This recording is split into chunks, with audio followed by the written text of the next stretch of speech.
En esta segunda parte, reto al pastor Carlos Montemayor, vamos a tratar el tema de las imágenes sagradas, complementario al primero que era sobre el tema de los ídolos. Utilizaremos en esta ocasión, como en todos los videos anteriores, fundamentándonos principalmente con la palabra de Dios. Tengo en mis manos la Biblia que identifica las iglesias cristianas, la Biblia Reina Valera, edición de promesa, edición del año de 1960 de la editorial Unilit. Esto con el fin de que sean ustedes, los amables televidentes que han visto estos videos, que saquen sus propias conclusiones sobre estos temas de doctrina. Especialmente porque nos indica el apóstol Pablo en 1 Tesalonicenses, capítulo 5, verso 21, donde nos dice que tenemos que estudiar todo y retener lo bueno. Veamos inicialmente la base doctrinal de la Iglesia Católica sobre el tema de las imágenes sagradas. Vamos a referirnos al Catecismo de la Iglesia Católica, el Manual de Doctrina Católica. Y si vamos a buscar en los numerales 2129 al 2132, lo que nos dice sobre el tema de los ídolos y las imágenes. Notarás escultura alguna. Haciendo ya referencia al tema de las imágenes, dice el Catecismo: ya en el Antiguo Testamento, Dios ordenó o permitió la institución de imágenes que conducirían simbólicamente a la salvación por el Verbo encarnado. El culto cristiano de las imágenes no es contrario al primer mandamiento que se proscribe hablando de los ídolos. El honor tributario a las imágenes sagradas es una veneración respetuosa, no una adoración que solamente corresponde a Dios.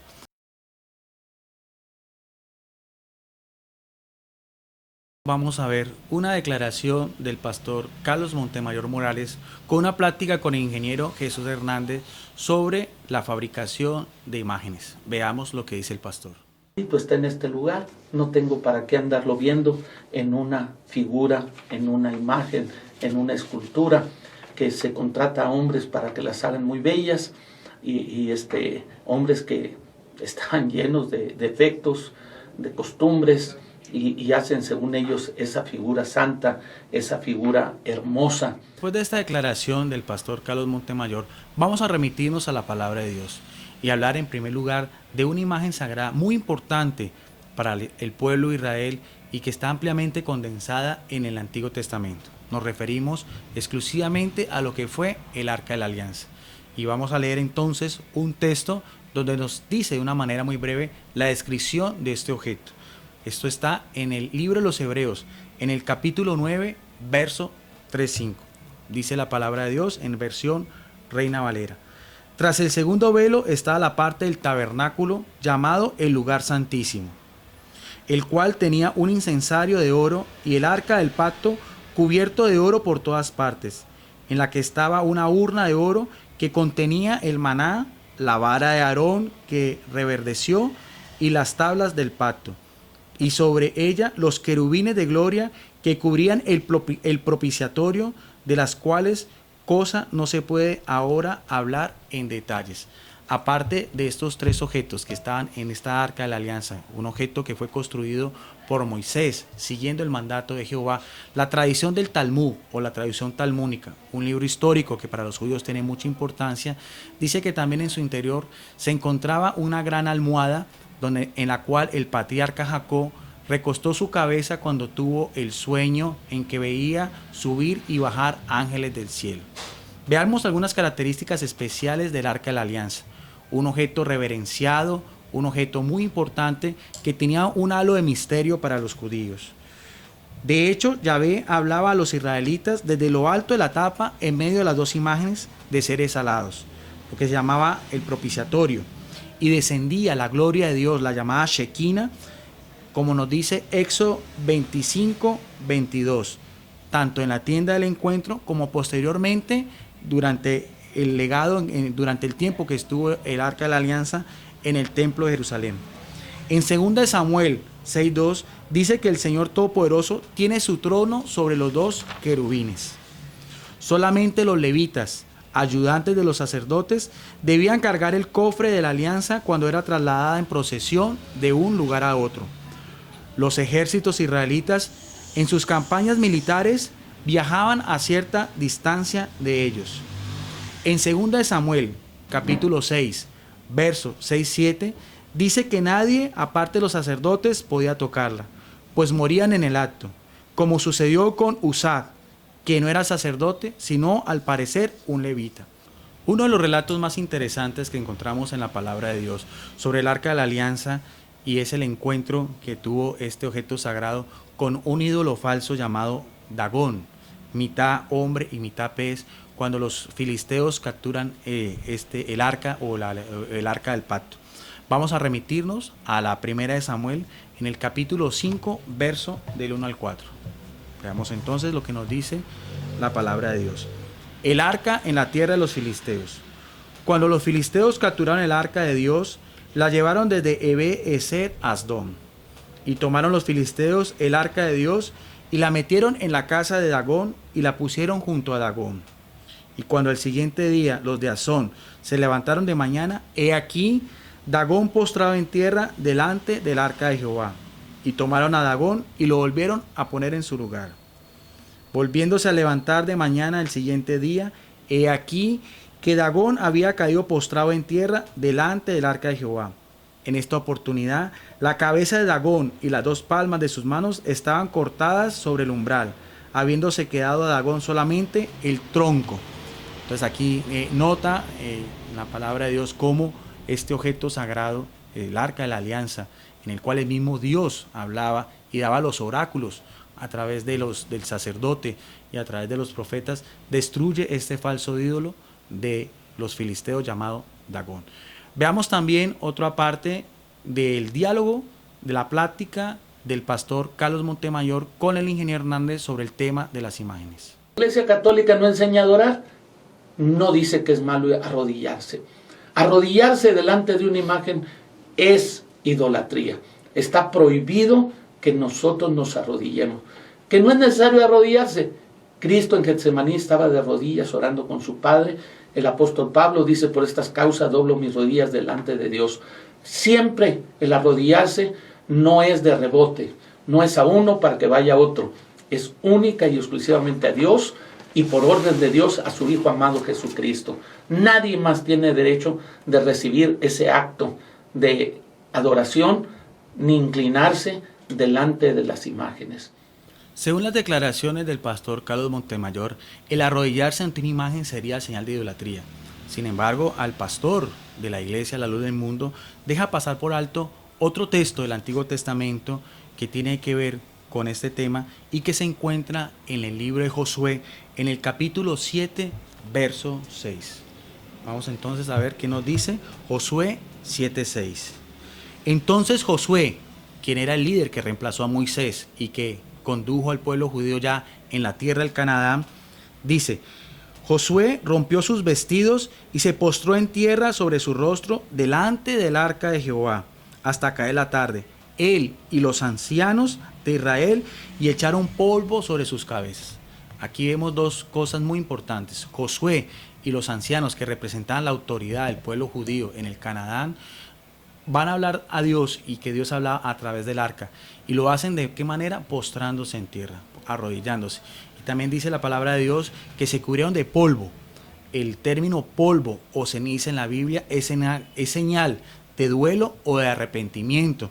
Eso lo podemos nosotros comprobar si buscamos también en 1 de Samuel, capítulo 4, verso 12, en Jeremías 6:26 o también en el libro de Jonás 3:6.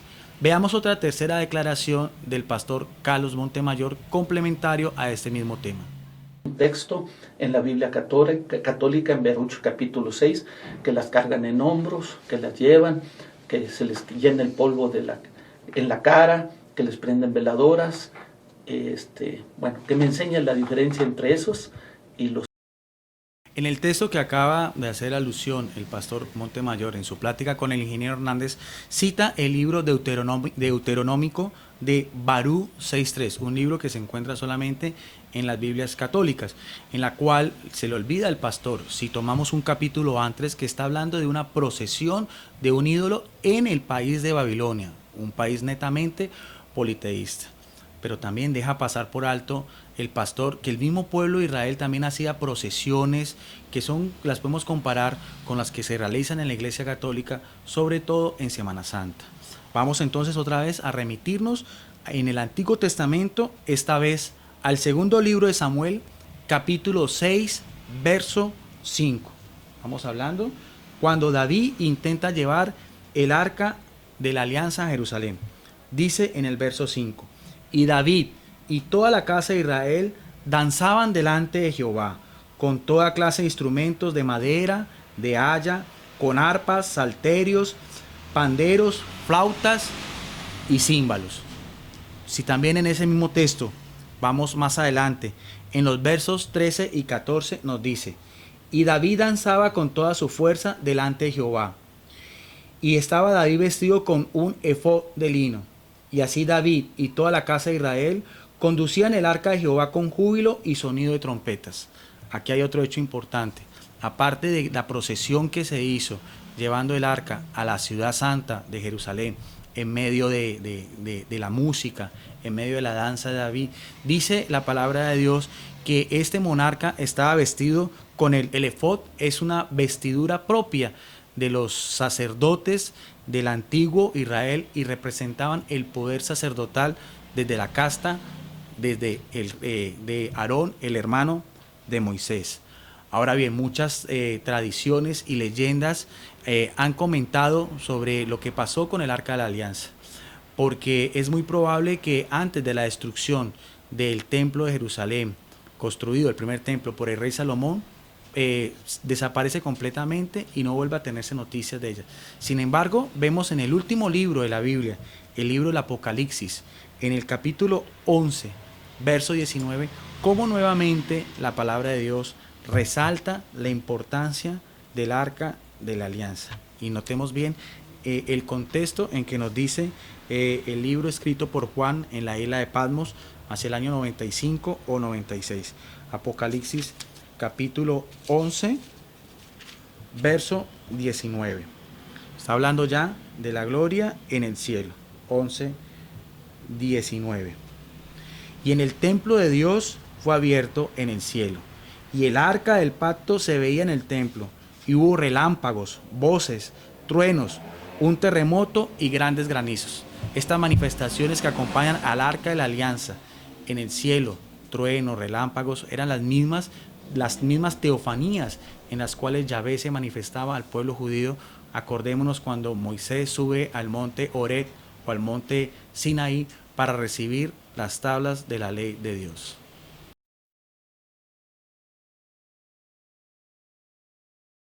Sobre el templo de Jerusalén, el recinto sagrado, el primero y el más grandioso de todos, que fue construido por el rey Salomón hacia el año 10 antes de Cristo, la palabra de Dios, resaltando su importancia, le da varios títulos, como la casa del Dios verdadero, casa de oración para los pueblos, santo templo o templo del Señor.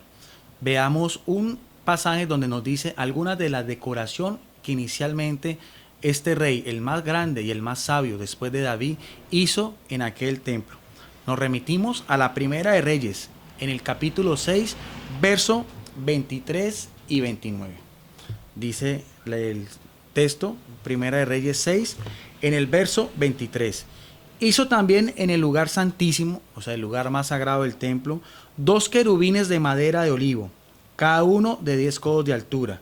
Al igual de esos querubines, vemos en el verso 29, este rey esculpió todas las paredes de la casa alrededor de diversas figuras, de querubines, de palmeras, de botones de flores por dentro y por fuera. Igualmente, 2 elementos que tienen que ver con los ritos religiosos que hacían los judíos y que también tienen mucha relación con la liturgia católica y que el pastor hace mención hablando de las veladoras y el incienso. El primero de esos elementos era la llamada menora, candelabro de 7 brazos que se colocó en el interior de la tienda sagrada y después en el templo de Jerusalén. Tenía grabadas flores de almendro, como nos dice Éxodo 25:33. Ardía frente al arca de la alianza. En Tierra Santa es el símbolo de la ley, la luz de Dios que ilumina a su pueblo escogido. En la antigua ciudad de Jericó se descubrieron las ruinas de la sinagoga de Noara. Allí se halló un mosaico de la menora, con la inscripción en hebreo que dice Shalom al Israel, la paz con Israel. También en el lugar más sagrado del templo, que se llamaba la Santa Santorum, o el lugar santísimo, era una enorme habitación sin ningún tipo de decoración ni muebles, donde solo podía entrar el sumo sacerdote en turnos una vez al año, para quemar incienso en el día de la expiación o el Yom Kippur, por los pecados de todo Israel ante el arca de la alianza.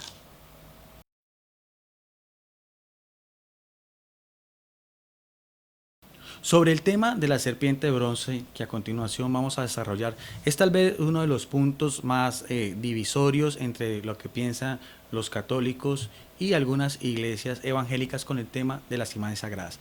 Vamos primero a mirar qué nos dice la palabra de Dios sobre lo que era la serpiente de bronce. Eso lo encontramos en uno de los libros del Pentateuco, escrito por Moisés o atribuido a Moisés, uno de los 5 primeros libros de la Torá judía. Y vámonos a remitirnos al libro de los Números, capítulo 21, verso 4-9. Dice así la palabra de Dios. La serpiente de bronce. Después partieron del monte Hor, camino del Mar Rojo, para rodear la tierra de Edom. En el camino el pueblo desanimó, y habló el pueblo contra Dios y contra Moisés. ¿Por qué nos hiciste subir de Egipto para que muramos en este desierto?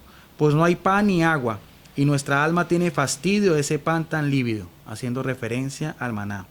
Jehová envió entre el pueblo serpientes ardientes que mordían al pueblo, y murió mucho pueblo de Israel. Entonces el pueblo vino a Moisés y dijo: hemos pecado por haber hablado contra Jehová y contra ti. Ruega a Jehová que me quite de nosotros estas serpientes. Y Moisés oró por el pueblo. Y Jehová dijo a Moisés: hazte una serpiente ardiente y ponla sobre un asta, y cualquiera que fuera mordido y mirara a ella, vivirá. Y Moisés hizo una serpiente de bronce y la puso sobre un asta, y cuando alguna serpiente mordía a alguno, miraban a la serpiente de bronce y vivía. Ese es el relato tal cual como aparece en la palabra de Dios. Veamos algo que dice el pastor Carlos Montemayor sobre la serpiente de bronce en la historia del pueblo de Israel algunos siglos después. Usted me hablaba de la serpiente de bronce, como tomándola como una posibilidad de que fuera como una de las imágenes. No sé cuál, Santa Catalina, cuál será la serpiente, pero a ellas se les da esa comparación de esa imagen. Si nosotros nos vamos a la Biblia, en Segunda de Reyes 18, en el verso 4, él quitó los lugares altos y quebró las imágenes. Era un iconoclasta, ¿no? Y cortó los símbolos de acera e hizo pedazos la serpiente de bronce que había hecho Moisés, porque hasta entonces le quemaban incienso los hijos de Israel, y la llamó Neustán, que es cosa de bronce.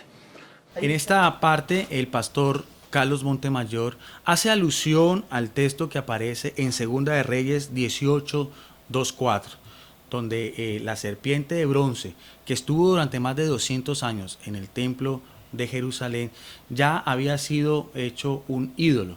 Y hablamos de lo que fue la reforma del rey Ezequías.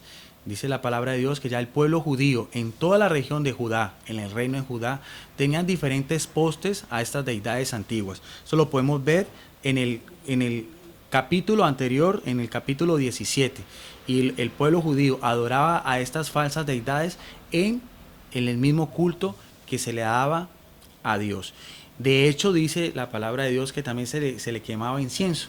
Pero el incienso bíblicamente puede ser utilizado en este caso como signo de idolatría, pero también hacía parte, como vimos anteriormente, en el Santo Santorum, y como nos dice en Éxodo capítulo 30, versos 7-8, que era también el perfume o el aroma con que se cubría todo el lugar del templo de Jerusalén. Aquí el pastor en este pasaje, quiere ver a este rey Ezequías como el primer iconoclasta o el primer destructor de imágenes. Pero se le olvida lo que estamos diciendo, que hemos venido explicando, el contexto histórico en que está cada texto de la Biblia. Si nosotros vemos más adelante en otro de los grandes monarcas, que también fue un gran reformador del pueblo judío, que fue su bisnieto Josías, vemos cómo este monarca en ese mismo templo tiene otra connotación, con otro objeto sagrado que hemos venido hablando, que es el Arca de la Alianza. Vamos a remitirnos a Segunda de Crónicas en el capítulo 35, 1-3. Dice así: Josías celebró la Pascua a Jehová en Jerusalén, y sacrificaron la Pascua a los 14 días del mes primero. Puso también a los sacerdotes en sus oficios y los confirmó en el ministerio en la casa de Jehová. Estamos hablando del templo de Jerusalén. Y dijo a los levitas que enseñaban a todo Israel y que estaban dedicados a Jehová: poned el arca santa en la casa que edificó Salomón, hijo de David, rey de Israel, para que no la carguéis más sobre los hombros. Ahora servid a Jehová vuestro Dios y a su pueblo Israel. De hecho, si fuera tan maligna o fuera tan repulsiva la serpiente de bronce, el mismo Señor Jesús nos hubiera hecho una comparación o un simbolismo con este objeto sagrado. Vemos entonces lo que nos dice en Juan capítulo 3, verso del 13 al 15 sobre este particular. Vamos a la palabra de Dios ya en el Nuevo Testamento, Evangelio de San Juan, en el capítulo 3, verso del 13 al 15. Es el diálogo que tuvo Jesús con Nicodemo. Dice así: y nadie subió al cielo sino el que descendió del cielo. Está hablando el Hijo de Dios, que está en el cielo. Y como Moisés, mire lo que dice el verso 14, y como Moisés levantó la serpiente en el desierto, así es necesario que el Hijo del Hombre sea levantado, para que todo aquel que en él crea no se pierda, mas tenga la vida eterna.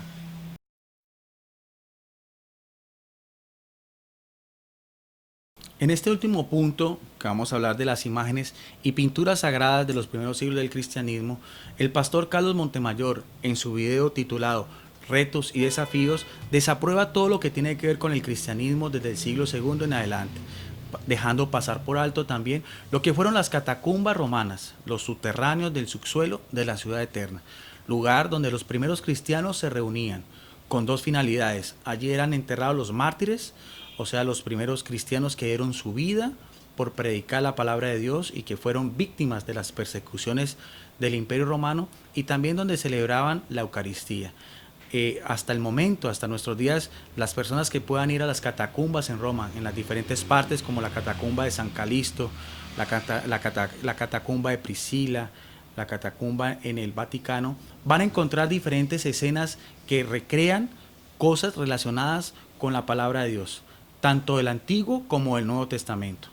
Vemos así como aparece la escena de Adán y Eva en medio del árbol del bien y del mal, y en medio de ellos la serpiente que los hizo pecar. También aparece otra representación de Adán y Eva expulsados del paraíso cuando perdieron la gracia de Dios. Moisés haciendo brotar agua de las rocas durante el éxodo en el desierto del Sinaí. Jonás y el monstruo marino cuando es conducido después a la ciudad de Nínive. El profeta Daniel en el foso de los leones por orden del rey Darío el Medo-Persa. Representaciones también de María y el niño Jesús cuando es presentado a los magos de Oriente en la ciudad de Belén de Judea. La escena de la multiplicación de los panes y los peces, donde nos muestra a Jesús taumaturgo, o sea, el hacedor de milagros. Otra representación, y de las más antiguas, es Jesús, el buen pastor, que da la vida y guía a sus ovejas por el buen camino. Al igual que la fracción del pan, la Eucaristía, o llamada bíblicamente en las cartas de los Corintios por San Pablo, la cena del Señor.